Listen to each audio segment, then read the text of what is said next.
জোর কদমে চলছে নিলামবাজারের গান্ধায় সংঘটিত জঘন্য কাণ্ডের তদন্ত প্রক্রিয়া। আজ তদন্তে নামলেন খোদ করিমগঞ্জ তথা বর্তমান শ্রীভূমি জেলার পুলিশ সুপার পার্থপ্রতিম দাস।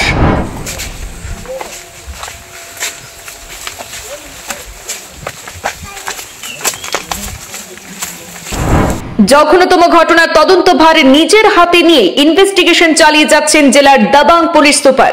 নিলামবাজার থানার ওসিকে সাথে নিয়ে ঘটনাস্থল পরিদর্শন করেছেন এসপি পার্থপ্রতিম দাস। পুলিশ সুপারকে কাছে পেয়ে অভিযুক্তের কঠোর শাস্তির দাবি নিপীড়িত পরিবারের।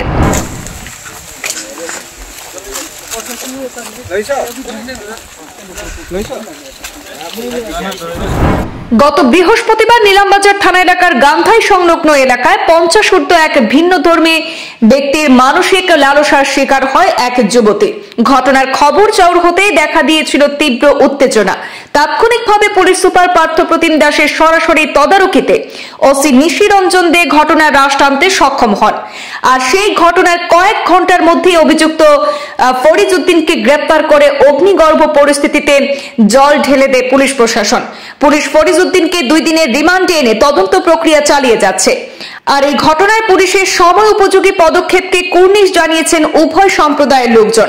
আজ শনিবার ঘটনার তদন্তে বিশাল পুলিশ বাহিনী নিয়ে সরেজমিন ঘটনাস্থল পরিদর্শন করেন পুলিশ সুপার পার্থপ্রতিম দাস। তিনি নিপীড়িত সেই যুবতীর পরিবারের সাথে কথা বলেছেন। পুলিশ সুপারকে কাছে পেয়ে অভিযুক্তের কঠোর শাস্তির দাবি করেছেন নিপীড়িত পরিবারের লোকজন।